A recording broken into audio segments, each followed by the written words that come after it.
Cool socks and shoes. Thanks. Vans were my favorite shoes because you can just like wear them at any time and any occasion. I agree. I have this kind of philosophy when it comes to shoes, and for the most part, it revolves around Vans and Mans, right? The kind of like the grown-up sort of like hard-soled, I'm out and doing business, kind of like looking good shoe. Can't run in them kind of shoe. And then the Vans, which is like the more sort of casual, can wear them with almost anything type thing. I've seen people wear Vans to weddings. You can do it. And proms.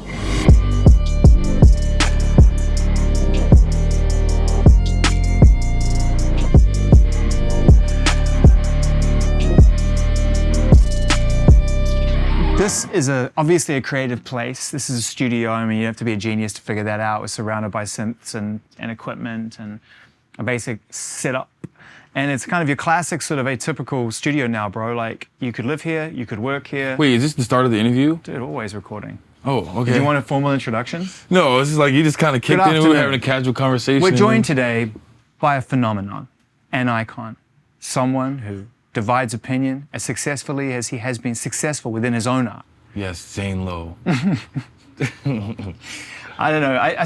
I wonder when I come into a place like this, what your relationship is with studios, whether you would feel comfortable going into like a formal recording studio anymore, because I feel like you can record anywhere now, right? Yeah, I just love any studio, honestly, but I love like the comfort of this one specifically, because it just feels like home, Yeah. Why? How do you know? Are you a feng shui vibe kind of person? Do you know when you walk in a room that's like, this is comfortable for me? No, just like the rug. Like, look at this rug. Yeah. Look at this comfortable couch. Yeah. Or as opposed, I go to a studio and then I'm like worried about a random person accidentally walking in and stuff like that. Yeah. Because that happens so often. You like to keep a pretty closed environment when you record? Yeah, that too, because, I don't want people hearing my music while it's in progress and stuff. Yeah. I hate that. So how do you know when you're ready for people to hear it? When it's completely finished. How do you feel when that's the case? Like, okay, I don't mind people hearing this now, rather than me still kind of analyzing it to the point. When it's like a couple of days before it comes out. So someone has to tell you it's time, basically, is what you're saying. If I love it enough, I'm comfortable enough, I'm going to play it, Yeah. Yeah. I also like just try to get everybody's opinion on stuff out of my head so I can like make sure I love it first. Yeah. Before anybody else starts like filter it in my head and like make me look at it differently, But I feel like the early records you put out, you were sort of running the whole thing, right? To some degree.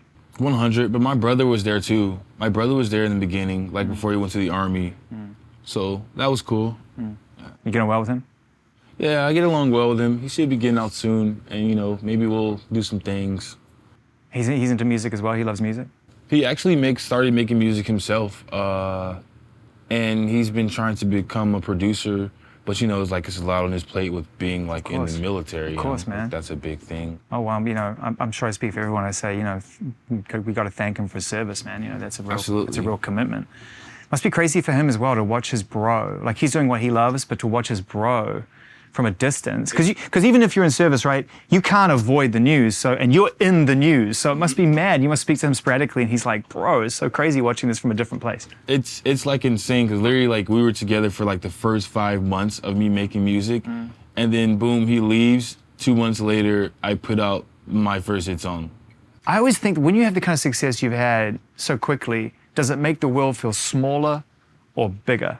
Do you feel like, wow, if I can reach this many people with one song? Well, because when you're growing up and you're in your bedroom dreaming it up or whatever, wherever you live, I'm sure like everyone, the world seems gigantic. Yeah. Impossible to reach. And then you see the whole world sort of hyper-focus on you. How does that change your perception of what's possible? I think that's actually what made me start to do music, because I started to see the world as smaller, Like, I feel like once you're on the internet all the time, you realize like everything is so connected and nothing's like really out of reach, Yeah. And yeah, I guess that helped me push myself to hop right on in. How long has it been? I started in 2018, 2019, 3 years. It's been about 3 years now. You talk about 2018 on the new album. Congrats, by the way. Yeah. MONTERO, man. Yeah, it's thank like, you must be really proud of that body of work, because... I'm so proud. Yeah. I actually committed to that and 100% like gave my all. And yeah, I can say that. I can say that. And we can say that too.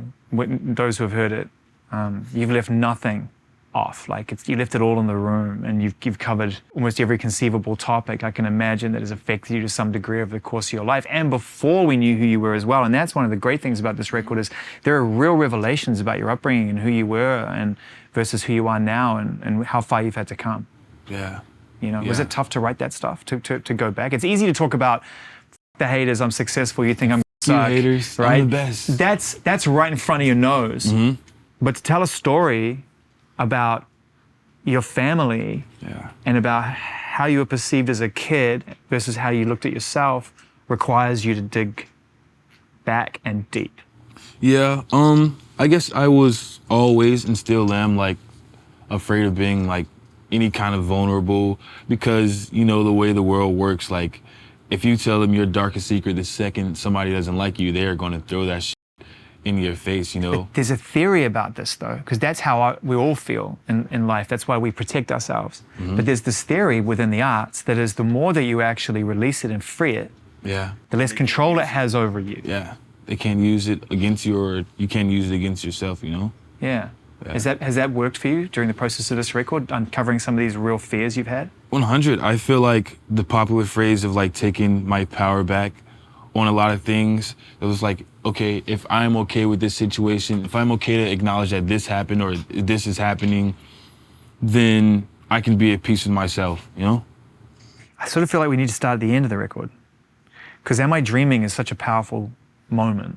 I feel on that song, you and Miley Cyrus, who's the guest vocalist and collaborator on that song. She's amazing. She's the best. She's literally a god. But before we talk about Miley, the very end of the song, you talk about the hope of not being forgotten, and then there's the sound of a splash.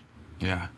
And I wonder is like what that represents to you. It represents like the ending. Like the song is basically, let's say, you're like on a sinking ship, you know? Right. Everything is going down, or like you're dying basically. And you're having all these thoughts about what everybody is going to feel. You know, like you can't even like settle in your own death. Like your mind is like, what's everybody going to think? Am I going to be remembered? Like, am I going to be loved? And then at the end, it's like, you know, death, you know, it's the end of the album. It's kind of like symbolizing like the end of life, you know? And once you see the album cover, it's kind of like a continuous cycle. Yeah. Basically, because I feel like, you know, once we're gone here, we're doing something next somewhere else.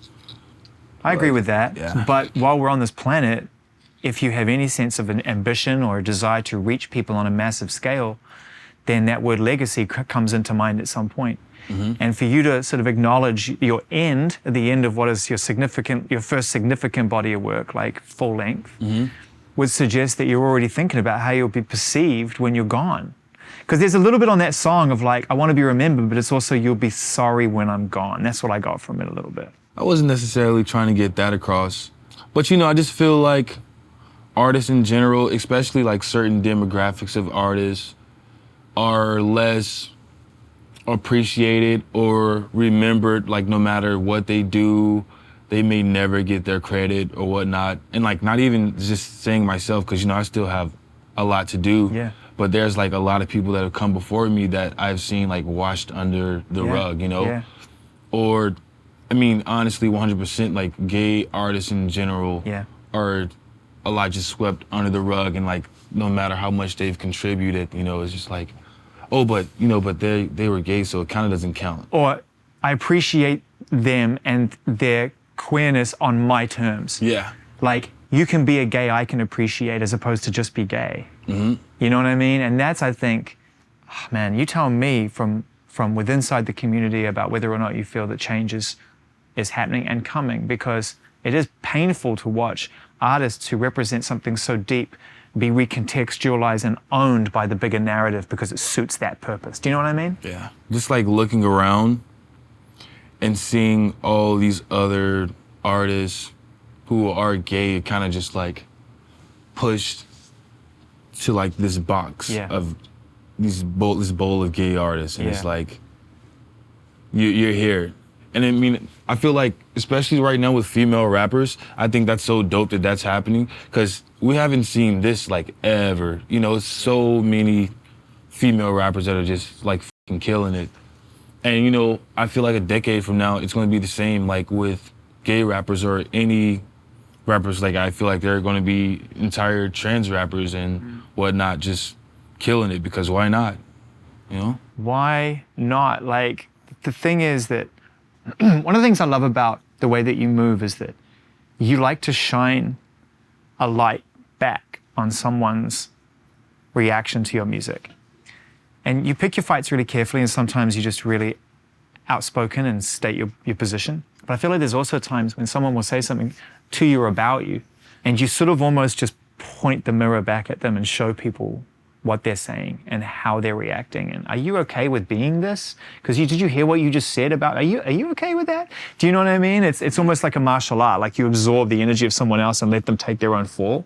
I definitely make sure I am picking my fights carefully, and I guess I try to pick out the ones that I'm like, okay, here's something to actually talk about, because somebody just like trash gay, there's like nothing there. But if somebody's like, you're pushing this and this is destroying black men as a whole and emasculation, and it's like, that's a whole, this is somebody who actually believes something versus just an insult, you know? So it's kind of like, let me talk to this person, because you never know whose mind is flickering. Because I've had a lot of views that I've changed within the last 3 years. And you know? I think as human beings, we reserve the right to change our minds and to learn and grow. That's actually, in many respects, if you do it the right way, can be very powerful. Mm-hmm. Yeah, I try to never like personally insult people.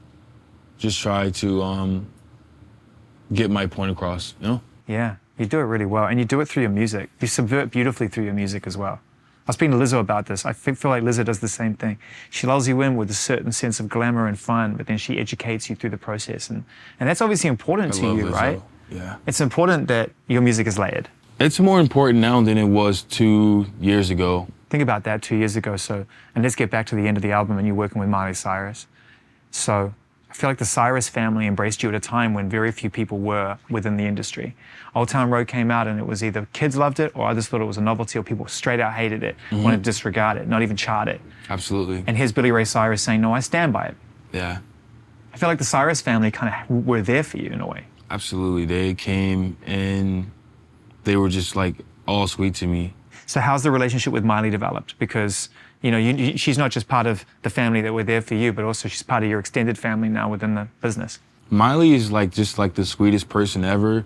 And I feel like she's one of those people that don't even realize how impactful and how much of a legend they already are, and what they have done and what they're doing, you know, right now, like even to this day. And I really admire her and her ability to constantly change herself, you know? Well, she's someone who I think has come out of a predisposed identity. Mm-hmm. Yeah. And had to figure out who she really is. And it's so hard to do. It's so hard to do, and I respect that. I really respect that. And you must relate to it. Absolutely. That's another thing. I guess another thing we like can connect on, like maybe never spoke about it, but yeah, I feel that. When was it at its most powerful that all of our perception of who you are versus who you really knew you were or wanted to be? When did it become a crisis for you?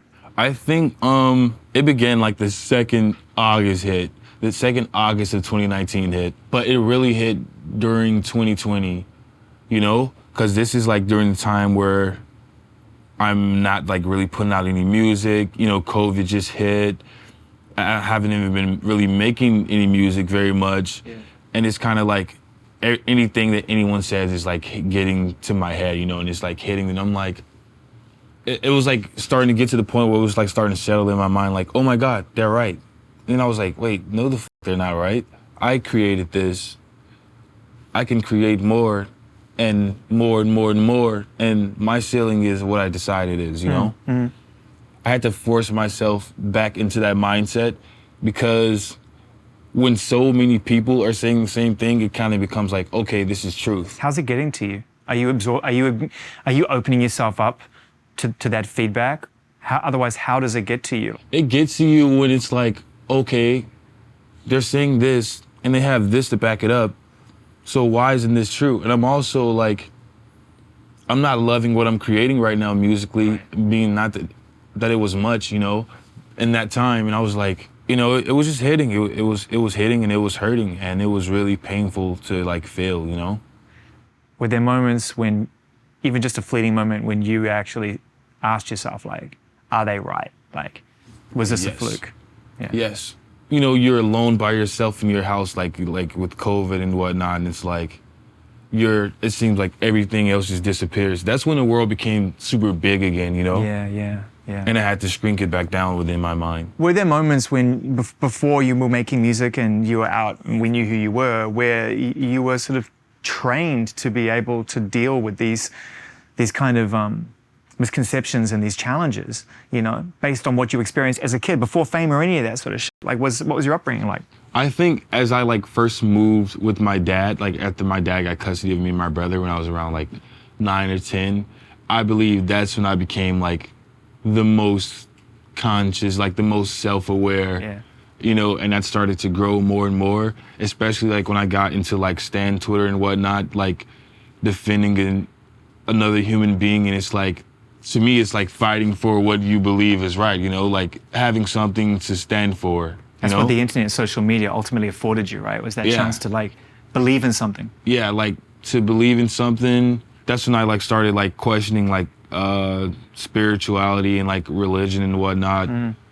I was like getting into all of this stuff at like 14, you know? Super formative age. Yeah, and that's why like when I hit like 16, 17, like probably super depressing until like college, which was the worst. Why? You know, I went into there like thinking it was not going to be like high school, but like high school. Yeah. And, you know, I didn't like really have many or any like friends at all, except like people I knew from high school. Yeah. And would barely see them. Smoke all the time. That's like the only time like I would hang with friends, you know, when I was like smoking. And, you know, my family didn't really come down there, not because like they couldn't because it's like, it's really tough, you know, because you're searching for like, I think you're searching for not only your place in the world, but you're also searching for people to support you and nurture that experience, right? At some point I was just like, you know, maybe I don't deserve that, you know? And it was just like, you know, hard period. And then music saved my entire life. Say like, it, you know, I know like all artists say it, and I truly get it now, you know? Like, it gave me an outlet, you know, to just have more of a purpose, you know?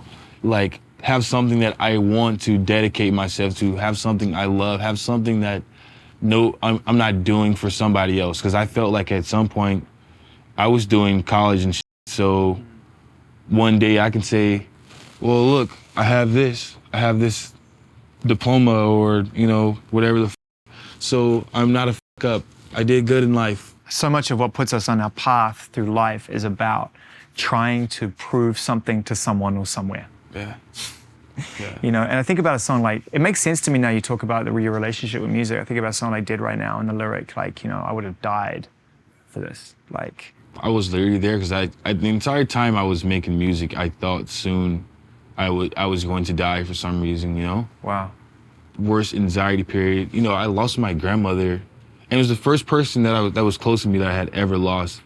I was like, oh my God, everything's building up. And then especially when fucking Old Town Road blew up, I was like, oh, I'm definitely dying soon, you know?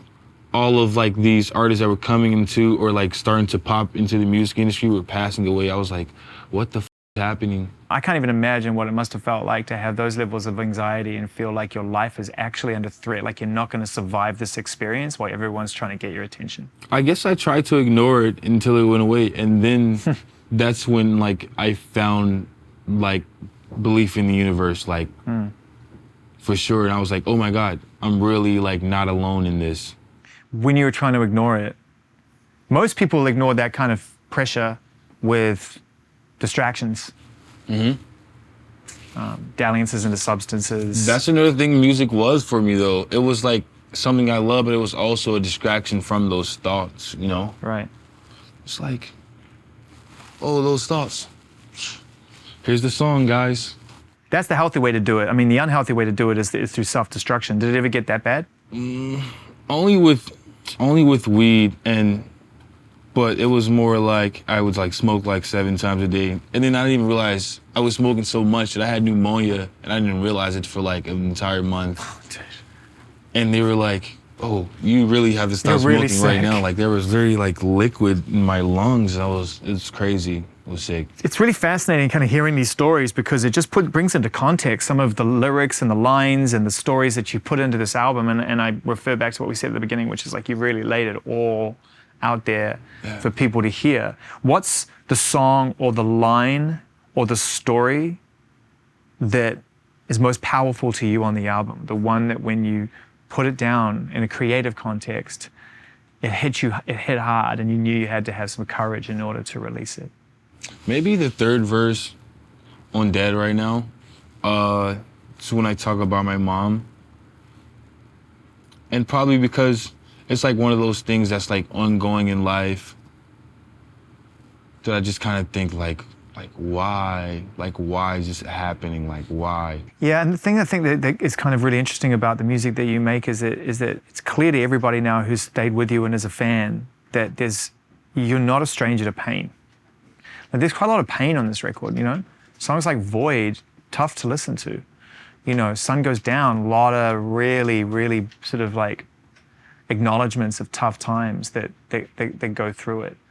How do you sort of put that, how do you make creative out of that? Like, how do you get to that place where you're able to pull that out? I feel like with this album, I know what I wanted. I know what I want. I know where I want to be in life.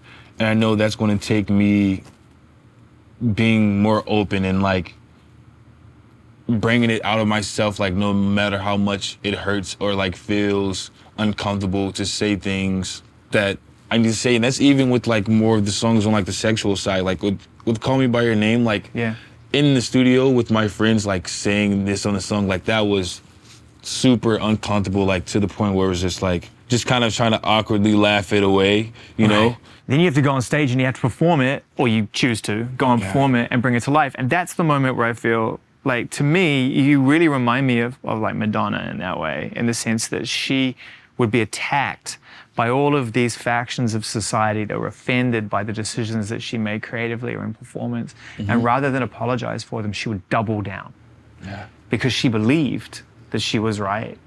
And she became an icon through that space. It takes real courage. What's it like when you're in the moment and you trust your instinct over the other part of your psyche, which is telling you to like, don't do it, it's scary, you're gonna be attacked, it's gonna get louder, it's gonna get more intense. How do you get yourself over that line? A lot of times, what I've started to do is like use that as a guide, you know? Because a lot of times I feel the things you're most afraid to do are the things that you really need to do. That's what helped me the most, like in these past 3-4 years in, you know, trying to guide myself through my career and life in general. Does it get scary at times though, when you perform or you do something and then? I feel like, you know, I'm still on a constant journey of that, you know? Yeah. And I'm really gonna need people to bear with me because, you know, even a lot of the things I like say and feel now, like I may not feel the same way in 2 years, you know? Do you want to keep your options open, is what you're saying, rather than be boxed in again? Yeah, I still don't want that. And that's another reason, like, I want people to, like, look at me more of, like, as someone who's saying, you know, do what you want to do, be yourself, but, like, try to respect other people. But don't look at me as this perfect hero who's not going to make mistakes and should be the voice for everybody or something. Like, no, you're the voice for you, you know? But the people that you've chosen to work with on this record, I feel, really reflect that. And in many respects, they are outliers and outlaws in their own right. And that wasn't even on purpose, honestly. That was not on purpose, but these people definitely are. You know, Doja Cat has been through some challenges and has shown real strength and come through with incredible music, right? She is one of my biggest inspirations right now. Can we talk a little bit about that? How does she inspire you? Well, it first starts with just like watching the VMAs last year, like seeing her like out there looking like a fucking star. It literally made me start going to the gym because I was like, I want to get in shape because I want to start doing crazier, better performances. And I just want to be in shape in general, you know? And just like her music, she's diverse. Her videos and her personality is like really colorful and pop. And she's funny. She's a fun person. She takes things seriously, but doesn't take things seriously. You know what I mean? Yeah. Like, she takes what she does seriously. Like, you can tell she puts a lot of effort into everything she does, but she's not going around like, I am the best. I am the queen of everything. And rightfully so, she could say that. She's also an internet kid. And you talked about at the beginning about, because I was trying to figure out, you know, who supported you? Where'd you get that support?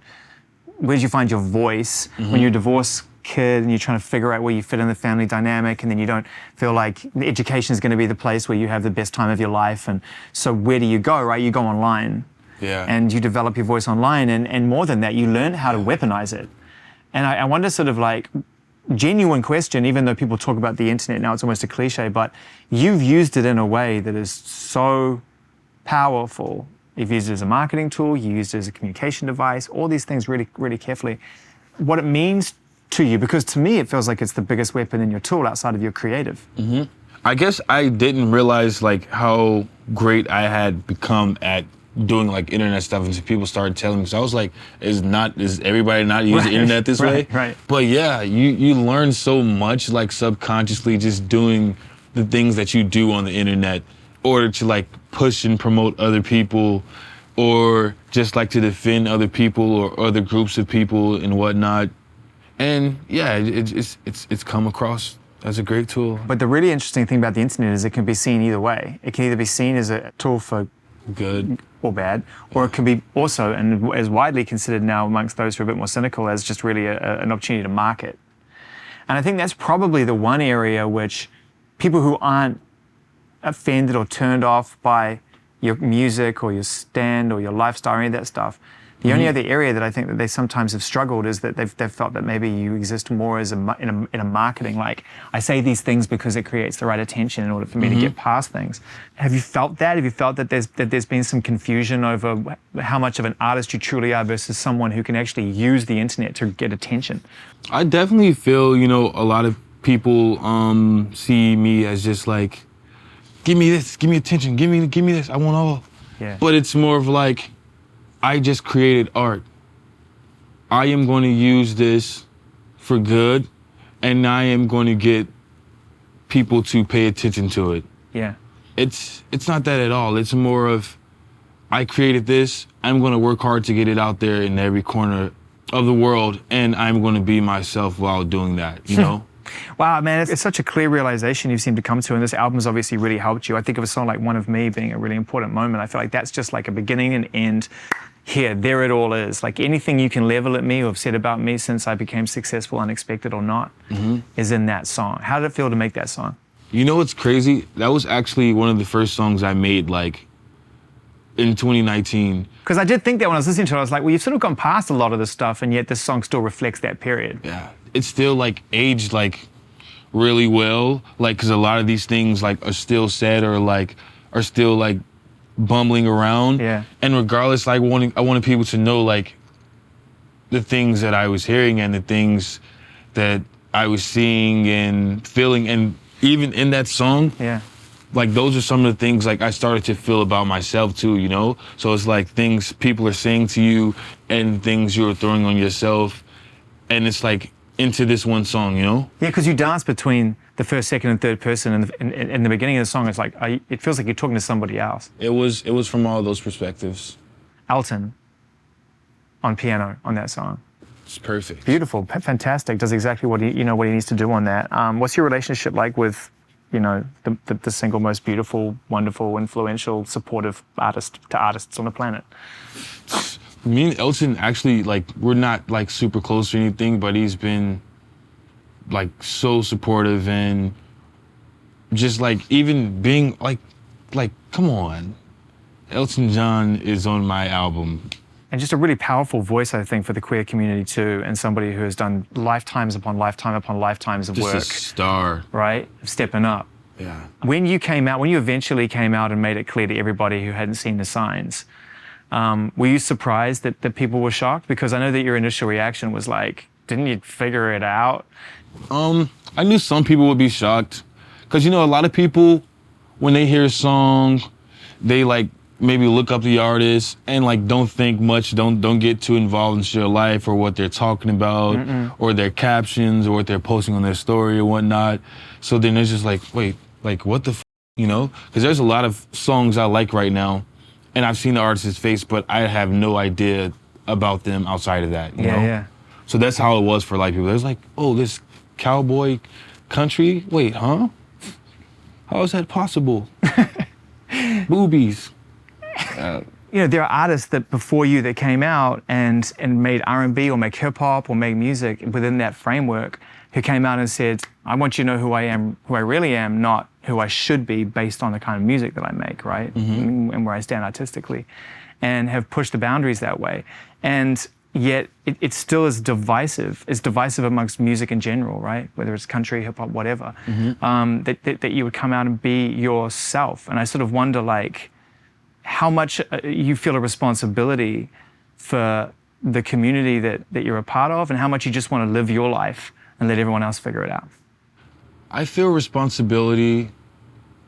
I don't know if I want to say a lot, but it's like, it's certain things that I see in the world that fuel me to go harder, you know, or like put even more effort, or to, you know, make sure I'm getting across. Because I feel like I've said this before in the past, you know, when people come out as gay or whatnot, it becomes like, okay, let's sanitize the hell out of this. Let's make sure it's like appropriate and super safe. And it's kind of like where they don't do anything that's considered too far, you know? Even the things that we see other artists doing. And even to defend ourselves, we have to say, oh, well, straight people have done it first. You do it. Well, we have, like, I feel like we still haven't reached a place where I can do something right now that no straight person has done, like, that's considered too far. Because then it's really too far, because no straight person has done it yet. You know what I'm saying?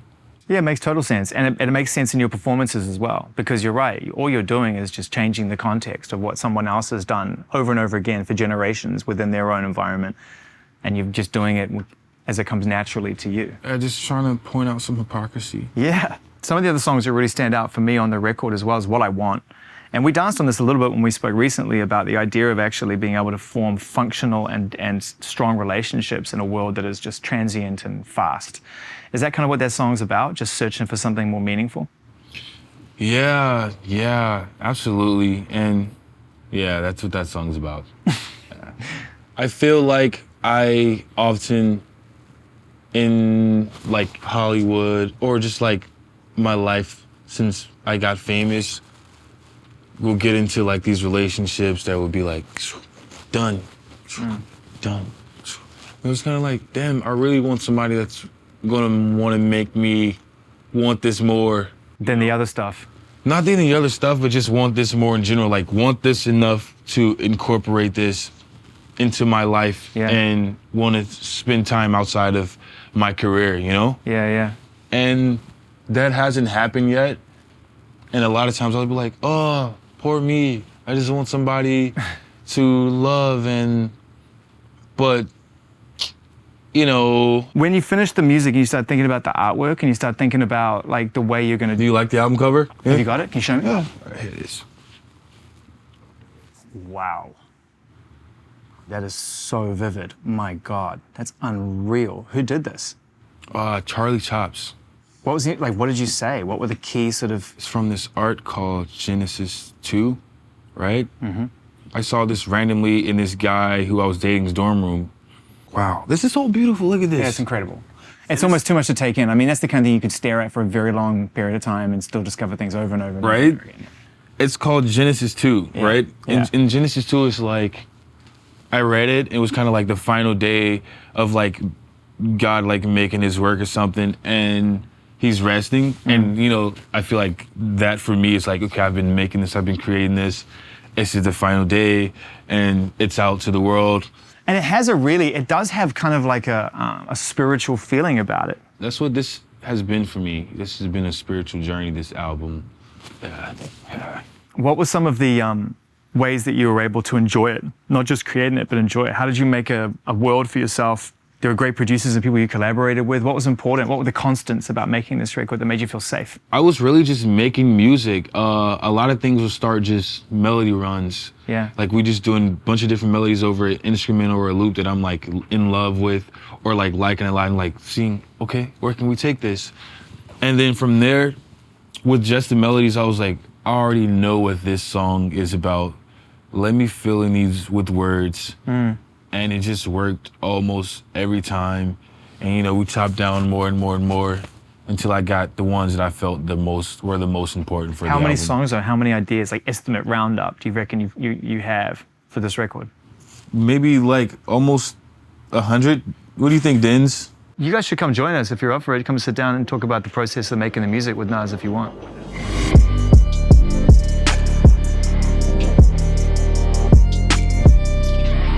Appreciate that. Of course, pleasure to meet you. I'm Denzel. I'm Zane. Nice to meet You you. guys never met? Never. Met in person, no. That's kind of crazy. I just feel like you guys would have up? met Zane for some reason. Good to see you, man. Zane, how are you? Congrats on finding the most comfortable wood cabin in the Hollywood Hills. Thank you. This is a nice spot. It was a process, but we found it. It's funny, I was talking to somebody, I can't remember who it was, an artist, the idea of the residential studio, right? Living in a place where you create is sort of the dream, but it took decades for people to figure it out. Now technology affords you to do it. Like, how did you guys make this a process where it was manageable? Did you work all day, all night sometimes? Did you work within time frames? Like, what's your process of actually creating together? The real process, I feel like, started after the pandemic, when there were no more studios. And then that was the only way to really do it. So our studio was in New York, and you know, we were from New York and kind of going back and forth, so we didn't really have something out here. And then Nas was like, called us one night, was like, all right, we're gonna just make this album like right now. It's like, well, it's a pandemic, so like, how are we gonna do it? And then he just got an Airbnb, and we took all the equipment that we had, shipped some stuff out from New York, brought it all over here, and then we just set up in the house, and Nas was staying there, and we would just come every morning, like every day, like it was a job. Yeah, like a job. Well, I mean, it's funny you say that because people often try to like separate the idea of art and job, but it is like you need to put the hours in it. It's like anything else. How did you find California, being New Yorkers, coming out here? I mean, I definitely think we especially now, like we truly just love working out here, you know. And I think at least what we've been able to find in terms of space. Yeah. You know, when we're working in New York, it was a small little basement studio in Soho, and like This is a great place. it's where we made Rodeo. Yeah, it's a and, great you know, place. even finished Panini there, Like most producers or artists I've known, for 2 or 3 albums, they'll be like, I need to get back to that tiny room. There's something about that room. There's something magic about that room. You've obviously moved around a little bit. Are you in a different zone now where you kind of you feel different making music in different spaces? Yes, I would say like the space is almost the most important, if not one of like the most important things in the process, because you know there's so many factors that can help or hurt the creation. So like having our own space, and you know always having a place that we're like comfortable with, and that you know the distractions kind of fall away. Like in here, you know, it really changes everything. I feel like comfort was a really important part of this process for you. I mean, one of the things that keeps coming up in our conversation is wanting to have a safe place to create and not feel all of that bullshit that comes with like success and expectation, everything else. You know, did you recognize him going through that process while you were making this record, trying to find his authentic voice and not be affected by the success of Old Town Road and whatnot? Yeah, when we first met, it was almost like a speed dating session. You know, like we all walked into the room and like magically made Panini like first time meeting. Yeah. But from there, it was, you know, we truly spent enough time together where it has evolved more than just being friends. Like I look at Nas and I look at Denzel as like my brothers, you know? And through this process, like, you know, we've been making music together every single day since the start of the pandemic. Like through these records, like we're learning about one another, you know?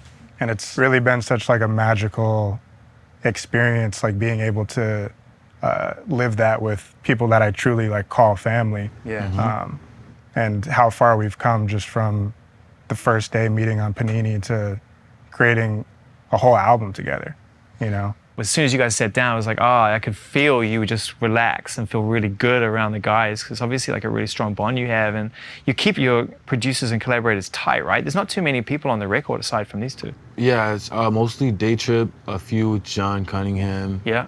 Nick Mears on one. Yeah. Omer. Yeah, and Omer was on a lot of A these. lot of them. Yeah, Omer's been a great help. I was surprised to see Kanye's credit. Yeah. What's his role in Industry Baby? So, you know, we've basically been working on the song for like a year, and I went in to meet Kanye. Yeah. And he was like super cool. He played me like his album. He's played everybody's album now. Yeah. But you got an early rendition of Donda. Yeah, really talented man. And I played him some of the songs that I had been working on.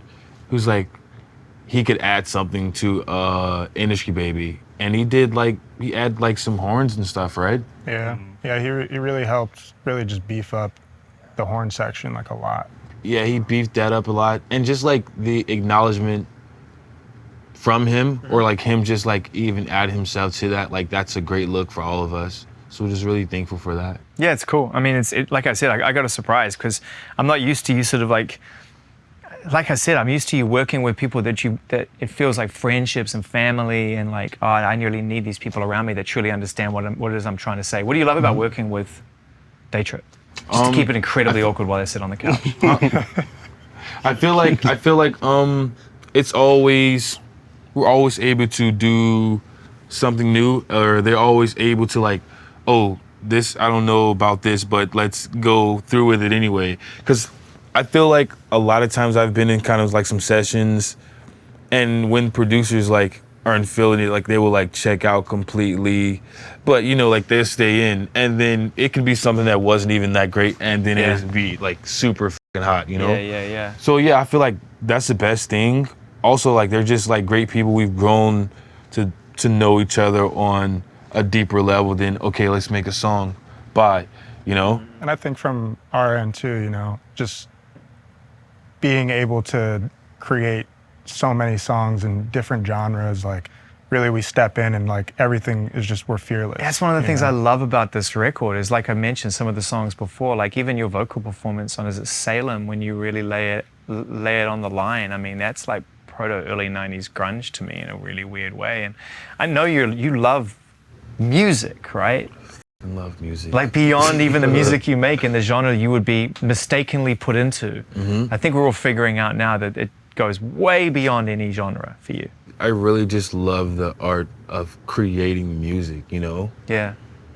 Yeah, like, that's why I'm never like trying to target anyone specifically. Of course, I know like songs that will gravitate to people more, but I felt like it was really important to put like a Salem or like a Am I Dreaming or like a Void on this album for that very reason, you know? Well, I mean, but I've always like loved what would be considered the weirder side of what you do, at least at the beginning. And we've talked about that on 7, and I'd be like, oh, that is the one, like the fast, crazy, strange one. And also vocally, it should be acknowledged in this conversation as we kind of like try to collect some thoughts to sort of frame this era, that vocally, there's some incredible performances. I mean, you're going toe to toe with Miley Cyrus. She's probably the preeminent female, one of the preeminent female vocalists of our time. Literally. There's nothing she can't sing. She's incredible. Especially after some of the other songs. Like, what was the hardest vocal for you to do? What was the toughest one? Yeah, it probably was Salem, now that you say that. It probably was the hardest one. And at the end of Am I Dreaming? Is it Am I Dreaming? Yeah. That was hard too. The end of Am I Dreaming and that. And just like the more like falsetto-y parts, especially like doing those a million times. Yeah, that's like songwriting, I feel, at a different level. I feel like that's why I'm so happy that finishes the record as a fan, because I'm like, oh, that's where you're going? That was one of the early Yeah, ones. super early ones before we were like ones. finishing any songs. And it was just kind of sitting there for a long time. And it was like, you know what, let's go back to this and finish it. You have this crazy perspective where, because I try to put it in a context from a conversationalist point of view, which is trying to get from the outside inside in an hour. But you've been working with him now for such a long time that you must see in him things he doesn't even see in himself at times, and look to each other and go, shit, like I don't even think he knows where he's going. Does that ring true? 100%. which is crazy because like I feel like our first session, where we did Panini, like Nas only made a certain amount of songs before, and it wasn't like, David and I went to school for music and we've been studying music for our whole lives, and we know like these weird intricacies of how to do this, how to do that. And our first session, we have like the outline of Panini, and then Nas just like sitting there for what was like an hour or two, just like thinking and not really saying anything, and me and David are just like, You gonna jump in, bro? Like, Yeah. and then he's just like, okay, take this, move this here, cut this in half, move this in the intro, take this last part, move it here. And I'm just like, doing it, and we're just like, okay. And then we look at it and it's like, oh shit. He just took the outro, made the intro, made a pre-chorus because there wasn't a pre-chorus, doubled the chorus here, and doing all these things that were like, if you were to arrange a song and be like a master song arranger, a producer, that's kind of like what you would do based on where he was going vocally with it. And he's just doing it's all instinct for him. Yeah, all intuition. And then as we go, it gets like crazier and crazier where he's like, something's wrong with that vocal. And we go in the vocal chain, it's like one plug-in, the EQ is like 2 dB off. But this is awesome. This is the shit that I wanted to get to, because this is stuff that you're either too humble or too stupid. No, I'm joking. To acknowledge, because Too stupid. no, to acknowledge, because Has to be the trailer for this video. because the thing is, right, I think what this album is going to really achieve, and hopefully this conversation will help, is to really establish that this isn't just some weird freak show pop moment in time where you had a big hit and now you've like had these moments that either turn people on or turn people off, that there's a real lifetime ahead of you, a real journey. So get on board or don't, but this is it, right? This is what you do. And this is it. And this matters. This shit matters. And I think for two people like yourselves who, you're coming from a different place, you're coming from New York, you're coming from working with different kinds of artists, it must be really rewarding for you to be a part of this project. And especially when I'm sure you've had friends of yours or other artists go, are you working with him? Has that happened? Like, because of the perception of it versus the reality of what you know. Has that happened? I mean, we've definitely, obviously, even recently seen people say things on the internet. Yeah. That is, it's just for us working with, we know Nas. Exactly. You know what it means in the big picture, in the long term. And seeing those kind of things is really hurtful when it's like you know who this person is and what he's capable of, the things that he's done for me, he's done for Denzel, like even in our personal lives. Like, this is one of the most amazing human beings I've... Stop, please. And I mean that. That's enough. I mean that. Like, you truly are like one of the greatest human beings that I've had the pleasure of meeting in my entire life. And because of Nas and because of Denzel and because of what we've been able to do together, like all our lives have changed, to really such an exciting place. It's awesome. I mean, when we spoke a couple of weeks back, and I'd hope we would get a chance to talk, I wanted to get this place where we could kind of just get beyond all of the internet crazy and all the misconceptions and whatnot, and hopefully we got there. And hopefully there'll be more conversations to come, dude, because like, I feel like you're not going to stop. This is your life now, right? This is my life. We're just getting started. Just getting started. Really are. Really are.